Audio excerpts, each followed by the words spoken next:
Greetings, dear viewer, and welcome to the first devotion of Purposes Crossed, where I hope that people who are called by God for different purposes cross paths and exchange ideas. To set the tone for our devotions, I have chosen to deal with the Psalms. Devotional works have never really struck a chord with me because all too often the author picks a verse or even a phrase out of its context in the biblical text and drives home some point that seems to me far-fetched and quite made up.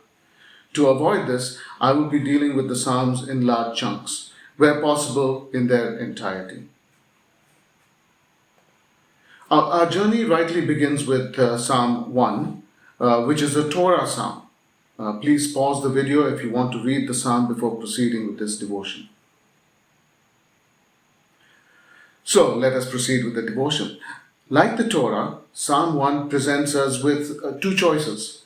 Whereas the Torah presents choices between life and death, Psalm 1 gives us a choice between the righteous who observe the Torah and the wicked who do not. The person who observes Torah is said to be like trees firmly planted beside streams of water. Presumably, it is Torah itself that is the stream of living water. The wicked, of course, are likened to chaff, which is easily blown this way and that by the wind. This contrast is not just about morality, though certainly it does include the moral outlook of the person too. The righteous person has a firm, strong morals, while a wicked person is said to be wishy-washy, presumably determining his stance on a moral matter, not just circumstantially, which may be quite understandable, but in a self-serving manner.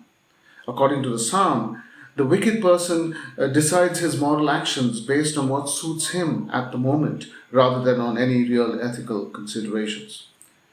But more than that, I think the psalm is also looking at the trustworthiness of the person. A righteous person is like a planted tree because you know that you can trust her based on her decisions in the past. She is reliable from one day to the next, from one season to the next. She can be counted on through thick and thin. The wicked person, however, because he is looking out only for himself, cannot be counted on, for circumstances may arrange themselves in such a manner that betraying you might be most expedient for him. Too often in Christian circles, our responsibility to other people is somewhat downplayed because we are afraid of going down the works righteousness path. Given the past excesses in church history, this is actually quite understandable. However, if we are to love our neighbors as ourselves, then this must mean that there is a responsibility on our part. And since we are able to experience God's love because of His consistent faithfulness and reliableness, this must mean that being a person who can be counted on is one way in which we demonstrate that we are people who love our neighbors as ourselves. But in order to become such people, we need adequate guidance from God. Now, in the Old Testament, the guiding role was provided by the Torah, and in the New Testament, that is taken over by the Spirit. And the righteous person delights in being led by the Holy Spirit. Such a person brings delight to God and, according to the Psalms, is a person who is protected by the watchful eye of Yahweh.